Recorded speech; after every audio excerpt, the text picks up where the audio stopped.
The air in the stadium was sharp with winter chill, but the stands pulsed with noise. Flags waved, chants rolled like thunder, and beneath the floodlights the pitch looked like a perfect green stage. For Malik Diarra, a 22-year-old striker from Lyon, this was the night he had dreamed about since boyhood, his debut in the Champions League. Malik had always known racism lurked in football. He'd seen documentaries about players booed for their skin, read headlines about banana peels thrown on pitches, and heard chants meant to humiliate. But deep down, he hoped the world had moved on. That hope cracked the moment he stepped onto the pitch in Eastern Europe. At first it was subtle, a section of the crowd whistling louder whenever he touched the ball. Then came the chants, rhythmic, ugly, unmistakable. His chest tightened. The ball rolled to him. He miscontrolled it and heard laughter. He looked up at his captain, Luka, a veteran midfielder. Luka gave him a nod, firm and steady, as if to say, "Don't let them win." The first half ended goalless. In the dressing room, Malik sat with his head low, hands trembling.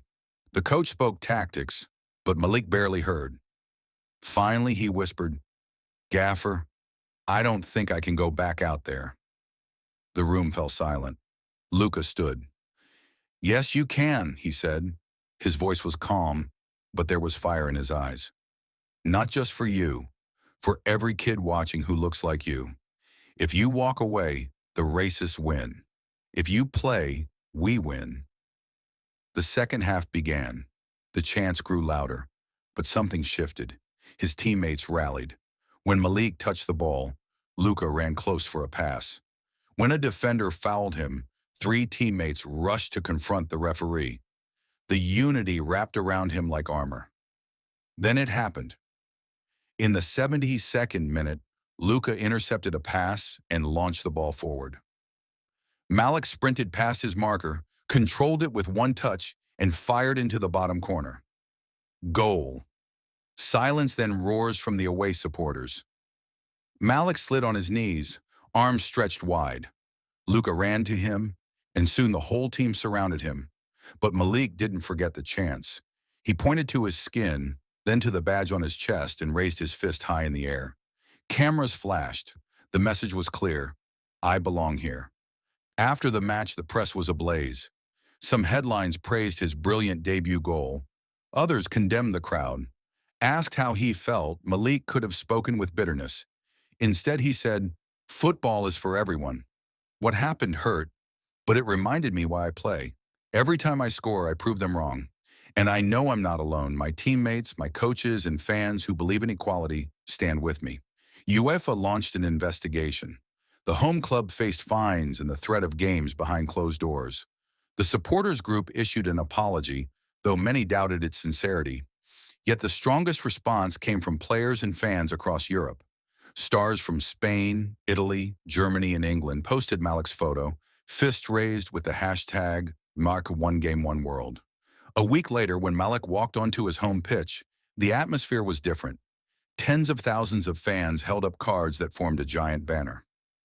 "You are not alone." Malik's eyes welled up.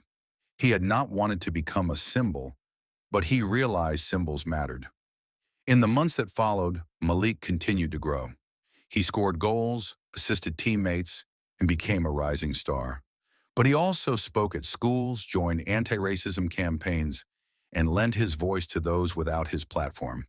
"The fight isn't only on the pitch," he told one group of students. "It's in the words we use, the respect we give, and the courage to stand up when we see wrong." The journey was far from over.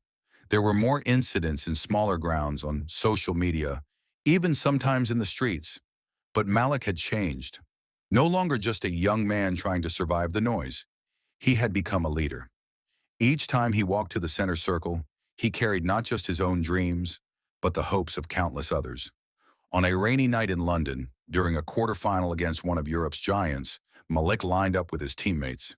He looked up at the stands where banners once again carried messages of unity. The referee's whistle blew and Malik sprinted forward. Football had given him joy and pain, glory and wounds. But above all, it had given him a voice. And he was determined that, through every goal, every gesture, every fight, That voice would echo louder than any chant of hate, because this was his game too. Please like and subscribe to my YouTube channel for more episodes.